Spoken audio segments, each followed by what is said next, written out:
সাংবাদিক বন্ধুগণ, আল্লাহ তাবারক ওয়া তাআলা শুকরিয়া আদায় করছে। ফ্যাসিবাদ বিদায় নেওয়ার পর মুক্ত জমিনে, মুক্ত আকাশের নিচে আল্লাহ তাআলা এই ধরনের একটি সমাবেশ করার তৌফিক দান করেছেন, আলহামদুলিল্লাহ। 15.5 বছর টানা 9 থেকে 24 সালের জুলাই মাস পর্যন্ত বাংলাদেশের মানুষ স্বস্তিতে কথা বলতে পারেনি। বাংলাদেশের মানুষের জীবনের কোনো নিরাপত্তা ছিল না। বাংলাদেশের মানুষ অবিচার, নির্যাতনের শিকার হয়ে কোথাও সামান্যটুকু বিচার পায়নি। বাংলাদেশ দুর্নীতিতে ভেসে গিয়েছিল। দেশের টাকা লুণ্ঠন করে বিদেশে পাচার করা হয়েছিল। 1 নয়, 2 নয়, 28 লক্ষ কোটি টাকা বাংলাদেশ থেকে বিদেশে পাচার করা হয়েছে, যা বাংলাদেশের এভারেজ বার্ষিক বাজেটের 60টা বছর কভার করে সেই মুদ্রা বিদেশে পাচার করা হয়েছে। তারা আমাদেরকে উন্নয়নের কথা বলতো, তারা উন্নয়ন করেছিল তাদের নিজেদের, আর তারা রাস্তাঘাট এবং দালান তৈরি করেছিল রোডের বদলে বাঁশ দিয়ে। একবার একটা মেয়েকে এরকম একটা ডিবেটে বলতে শুনলাম যে আজ যদি কবি বেঁচে থাকতেন তিনি বলতেন, বাঁশবাগানের মাথার উপর চাঁদ উঠেছে ওই, চাঁদের জায়গায় চাঁদ তো আছে, বাঁশগুলো সব কই, সব বাঁশ উধাও হয়ে গিয়েছিল। সম্মানিত দেশবাসী, ফ্যাসিবাদীরা আমাদেরকে উন্নয়নের গল্প শোনাতো, বলতো বাংলাদেশ এখন সিঙ্গাপুর, বাংলাদেশ এখন কানাডা। হ্যাঁ, বাংলাদেশ কানাডা হয়েছে তাদের জন্য, কারণ তারা পালিয়ে গিয়ে কানাডায় বেগমপাড়া তৈরি করেছে। বাংলাদেশের টাকা ব্যাংকগুলো লুট করে ডাকাতি করে সিঙ্গাপুরে নিয়ে তারা ব্যবসা প্রতিষ্ঠান করেছে। সম্মানিত বন্ধুগণ, এই ফ্যাসিবাদ শুধু প্রতিপক্ষ রাজনৈতিক দলকে আঘাত করে নাই, তারা বড় আঘাত দিয়েছিল আলেম ওলামার উপর। হেফাজতে ইসলামের নেতারা সারা দেশে অন্যায়ের বিরুদ্ধে প্রতিবাদ করেছিলেন। আল্লাহ এবং আল্লাহ রসুলের বিরুদ্ধে কিছু সংখ্যক বেয়াদব প্রকাশ্যে চর্চা করেছিল। তাদের জবাব দেওয়ার জন্য শান্তিপূর্ণ রাজধানীতে তারা একত্রিত হয়েছিলেন। 13 সালের 5 মে সেখানে পরপর হামলা চালিয়ে রাতের অন্ধকারে অসংখ্য মানুষকে খুন করা হয়েছিল। এতগুলো আলেম ওলামা, হুফাজে কেরাম, আইতাম, তাদেরকে হত্যা করার পর, খুন করার পর প্রখ্যাত প্রধানমন্ত্রী বলেছিলেন কেউ মারা যায়নি। ওখানে রামদকে যে তরল পদার্থ দেখেছেন, এটা মোল্লা মৌলবীরা কিছু রং ছিটকে রেখেছিল। লজ্জা! মানুষ খুন করার পরে আবার মানুষের রক্ত নিয়ে উপহাস, এটাই ছিল তাদের বৈশিষ্ট্য। এরা রক্ত হাতে করে ক্ষমতা এসেছিল, আর রক্তাক্ত হাত নিয়ে ক্ষমতা থেকে বিদায় নিয়েছে। তারা ক্ষমতা এসেছিল 9 সালে ফেব্রুয়ারি মাসের 25 এবং 26 তারিখ ঢাকার পিলখানায় তৎকালীন প্যারামিলিটারি বিডিআরের হেডকোয়ার্টারে 2 দিনে 57 জন প্রতিশ্রুতিশীল, দেশপ্রেমিক, চৌকস সামরিক অফিসারকে তারা হত্যা করার মাধ্যমে তাদের হত্যার অভিযান শুরু করেছিল।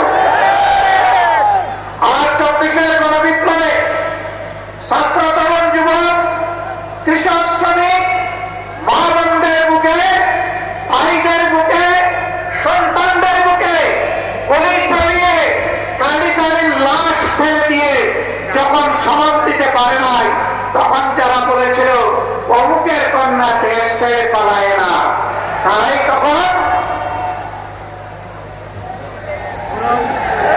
তারা কি করেছিল? জমিন দিয়ে হাঁটা, গাড়ি চালিয়ে যাওয়ার সাহসটা হারিয়ে ফেলেছিল। আমাদের দুঃখ লাগে, আমাদের গর্বিত সেনাবাহিনীকেও এই খুনের কাজে তারা ব্যবহার করার চেষ্টা করেছে। দেশের মানুষের জান মাল ইজ্জত আবরুর পাহারাদার পুলিশের কর্মকর্তা এবং সদস্য বৃন্দকে এই উপকর্মে তারা ব্যবহার করার চেষ্টা করেছে। বিজিবিকে তারা এই উপকর্মে কাজে লাগানোর চেষ্টা করেছে। রাষ্ট্রের একটা প্রতিষ্ঠানকেও তারা ঠিক মতো দাঁড়াতে দেয়নি। বিচার বিভাগ ধ্বংস করেছে, নির্বাচন কমিশন ধ্বংস করেছে, দুর্নীতি দমন কমিশনকে বগলের নিচে নিয়েছে, মানবাধিকার কমিশনকে তাদের পকেটে ঢুকিয়ে ফেলেছে। এইভাবে দেশের সবকিছু তারা ধ্বংস করেছিল। ফ্যাসিবাদেরা বিদায় নিয়েছে, ফ্যাসিবাদ এখনো বিদায় নেয় নাই। আমরা পরিষ্কার করতে চাই, ফ্যাসিবাদ কালো না লাল, কোন ফ্যাসিবাদকে আর বাংলার জমিনে বরদাস্ত করা হবে না। কেউ যদি ফ্যাসিবাদের ভাষায় আবার কথা বলে, কেউ যদি আবার ফ্যাসিবাদীদের মতো আচরণ করে, তারা কোন পথ খুঁজে পাবেন আমরা জানি না। কিন্তু আমরা তাদেরকে পরিষ্কারভাবে বলে দিতে চাই, বাংলার জমিনে এই দেশের আপামর ছাত্র, তরুণ, মেহনতি জনতা ফ্যাসিবাদকে বরদাস্ত করবে না।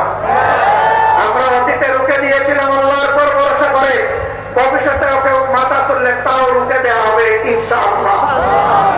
কাউকে ছাড় দেওয়া হবে না। সম্মানিত বন্ধুগণ, আজান হয়ে যাচ্ছে, আমরা কথা বলবো না। আমরা কোন বিশেষ দলের বিজয় চাচ্ছি না, আর দলেরও বিজয় চাচ্ছি না। আমরা বাংলাদেশের 18 কোটি মানুষের আকাঙ্ক্ষার বিজয় চাই, আর সেই আকাঙ্ক্ষার বিজয় হবে কোরআনী আইনের মাধ্যমে ইনশাআল্লাহ। এর বাইরে গিয়ে এটা প্রমাণিত হয়ে গেছে, কোন কিছু দিয়ে এর বাংলাদেশকে কেটে নেওয়া সম্ভব নয়, সুশাসন প্রতিষ্ঠা করা সম্ভব নয়। আমরা আপনাদেরকে আহ্বান জানাবো, বিজয়ের এই হুইসেলটা, বিজয়ের এই বাঁশিটা, ইসলামের প্রবেশদ্বার, ইসলামাবাদ খ্যাত এই চট্টগ্রাম থেকে আপনারা বাজাবেন ইনশাআল্লাহ। আপনারা বাজাবেন সেই বাঁশি, এই বিজয়ের বাঁশি এখান থেকে শুরু হবে, আর চেরাপুঞ্জের পাড়ে গিয়ে ওর ধাক্কা লাগবে ইনশাআল্লাহ। সারা বাংলাদেশ ইনশাআল্লাহ কোরআনের আলোকে আবাদ হবে। আগামীর বাংলাদেশ কোরআনের বাংলাদেশ।